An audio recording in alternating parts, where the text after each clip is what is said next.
Hello everyone, what's up? It's me again, Junkmaster3, and this is going to be another of one of those update videos. Sadly, I'm probably going to skip the.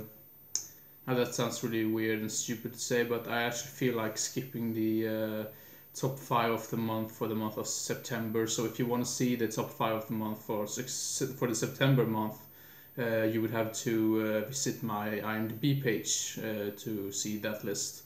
Why I do like this is because it's been like more than 1 month with the horror month and like 2 weeks after that, and it feels a little bit late to do that. So yeah, and why I'm sitting in the kitchen right now is because I was just figuring out that there might be a little bit easier for you to see the movies that I'm holding up, because very many times it feels like it's so dark, and I don't know why, because it's always quite bright in my room, and yeah, it's really annoying when the light just destroys the when you can't see the movies for themselves or for yourselves. So yeah, now let's begin with the update video. It's quite many movies that I have to show you. Now there's not really that many horror movies in this update video, so yeah, just be prepared for that. So yeah, first up we have a Lucio Fulci movie called The Smuggler. I've got this really cheap. I know this goes for a lot of money, at least the Swedish edition of the movie. Don't really know why it goes for so much, because I found it for like really cheap. So I thought, why the heck not? It's Lucio Fulci, and Lucio Fulci is a great director. So yeah, The Smuggler, some sort of Scarface type movie. And then we have a horror movie. I'm not sure if this is a sequel to another movie, but yeah, what the hell? The movie is called Ben, with the rat on the front cover, because it says on the front right here, where Willard ended, Ben begins, and this time he's not alone. It feels like it's some sort of sequel. So if you know more about this movie, or if this movie has any other movie related in like a franchise or anything, just let me know. So yeah, Ben. And then a movie I wanted to see for quite some time. This is an anthology movie, and it is Tales of Halloween. Now this has like a slipcover, like you can see here, with like some sort of holographic type thing, or yeah, I'm not really know how to describe it, but yeah, I always wanted to see this, and always feels like it's been forever, but I think this was released only like 2 years ago or something. One of the biggest reasons why I wanted to see this movie was because Darren Lynn Bousman has been involved in this project, who directed Saw 2, 3, and 4, and I think those Saw movies are one of the best in the series, along with the first one. So yeah, Tales of Halloween. And then we have a movie which I already had before. Now I think you already saw it, but The Stuff. The reason why I picked up this one is because it has a lot of special features, and yeah, it's an Arrow release. I'm just crazy about those Arrow releases. I had this on like a pretty crappy edition before, so I decided to pick it up because I'm a big fan of this movie, and I haven't seen this in such a long time. So yeah, The Stuff. Now it feels like I've been talking for almost 4 minutes. So yeah, let's continue. Now this is a movie called Wild Beasts. Belvi Feroci, I think that's the Italian title, but Wild Beasts is known as. This is the Swedish title, Rovdjurens natt. Really dig this cover art. It's a little bit funny because it says here on the back, why unleash just one animal in an animal attack film when you can unleash them all, or something like that. So yeah, if you can see here on the back, it's a bunch of creatures running wild and killing humans and stuff like that. So yeah, seems to be really interesting and really entertaining. So yeah, Wild Beasts. And then a movie I thought this was really, I'm not sure, I think this is quite hard to come across. I'm not sure if it's either good or bad. I've heard it's so bad it's good, so that's one of the biggest reasons why I picked it up. It's about some cat attacking people or something like that, mutated cat. The movie is called The Uninvited, with now let's see here the cast: Tony Hudson, Eric Larson, Alex Cord, and George Kennedy. So yeah, pretty cool cast right there, and the cover art is a little bit silly in my opinion, but yeah, what the hell, some sort of so bad it's good movie. It can be really funny to watch. And then I think the rest is there's no horror movies left here in the update video, so yeah, if you just want to see the horror movies, you can just end the video right now if you want to. Now the next movie is a movie called The Death and Life of Bobby Said. Is that what he says? That in English? Yeah, whatever. With Paul Walker, rest in peace, and Lawrence Fishburne. I think I might have seen this on TV like way back, but I can't remember anything from it. So yeah, and yeah, decided to pick it up. I got it for a really good price. So yeah, I think it's out of print as well. Now let's see here. The next one is a Schwarzenegger movie called Raw Deal.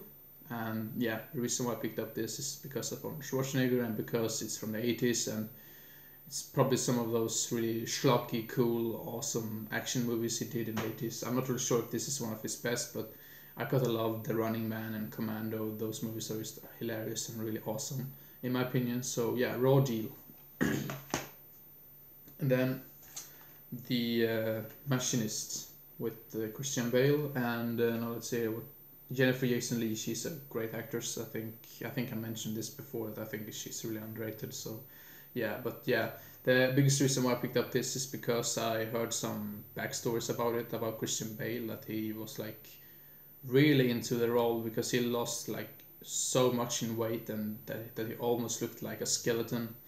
And yeah, that just caught my interest right away because I just wanted to see how weird that was. That was not the biggest reason why I picked it up, but yeah, I've heard really good things about it as well. So yeah, The Machinist. And then a movie I actually had before in my collection, but I had it in a double pack with House on Sorority Row, I believe. What was it? House on Sorority Row.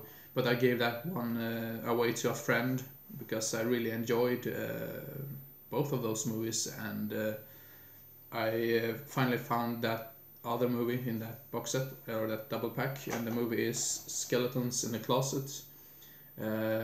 I did not think that this movie was that good, but I think I remember some good things about it. It had some cool aspects in it, so yeah, Skeletons in the Closet. I think that was a made-for-TV movie, so that might be like explainable for why it had some problems or whatever. Now the next movie I also had before, but in a double pack. I do not like those because that double pack was like in a one disc. There was like two movies on one disc, and I don't really like that, especially when they're not related to each other. If it's like one like movie and a sequel, that's one thing. But when you have two completely different movies on one disc, it just feels stupid for some reason.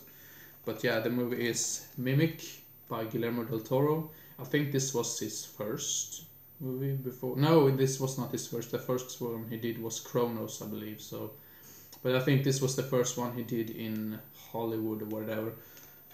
So yeah, Mimic. And yeah, I decided to pick up Mimic 2. I've heard pretty bad things about it, but I thought, what the hell not? I can just give it away or something if I do not like it, or maybe not give it away, but sell it or something. I'm not really sure, but yeah, Mimic 2. And then the third one, Mimic 3. Yeah, same thing with this one. I have not heard that many good things about it, but I do not care. It might be a movie you can laugh at least, so yeah. And then we have a movie which has two different titles with Rutger Hauer, a movie from the 90s, action movie. A movie called The Atlanta Bombing. I think this is also known as Blast. About some terrorist type thing, and FBI. Yeah, I don't really know what else to say about it, but it's Rutger Hauer's in it, so it can be really entertaining. So yeah, Atlanta Bombing, also known as Blast. And then we have a movie called No Place to Hide. This is a complete blind buy. I know nothing about it, so yeah, not very sure if you can see it that well, but yeah. What the hell? And the next movie is a classic which I have never seen, and I'm sort of ashamed of myself that I haven't seen it. And it's with Dustin Hoffman, and the movie is Straw Dogs. yeah, no, I have no comments about it because I haven't seen it, but I've heard only good things about it, and yeah, Straw Dogs. And then this is another sort of blind buy. The cover art just caught my interest, and I think this was also one of those made-for-TV movies. But yeah, the movie is called The Spring. I really love this cover art, like the time glass, or do you call it like that? Time glass. That sounds weird, but yeah, with a skull over on the top. Yeah, The Spring. And then this is some. I think this is some sort of like sleazy drama thriller movie from the 80s called The Big Easy. It was like brand new and everything, and I think this release has been out of print for a while, and yeah, I found it like brand new. So yeah, now it's lost track. Now I'm just mumbling right here. Now oh my god, I've been talking for 12 minutes. That's way too much. Super Size Me, gotta love it. It was ages since I saw it. I saw it in school, and the parts where they were like filming or showing things inside his stomach, that part always cracked me up because I think they had put some sort of music along with it, and I thought that was just so funny. Everyone else in the classroom was like so disgusted, and they thought it was so disgusting and vile and everything, and I was just laughing my ass off. Yeah, it was hilarious, but yeah, that was like a while back, so I can't remember when that was. I think this was when this was quite new as well. So yeah, Super Size Me. And the last movie is another movie which I had before, but the other release I had was it was sort of crappy and yeah, not good at all. But yeah, this is a brand new factory sealed Apocalypse Now Redux, which includes more 53 minutes never before seen sequences. So yeah, now I have been talking for way too long, so I'm going to end the video right now. Thank you very much for watching, and I hope you enjoyed it. Didn't get bored, and hope to see you again as soon as possible. So see you next time. Bye bye.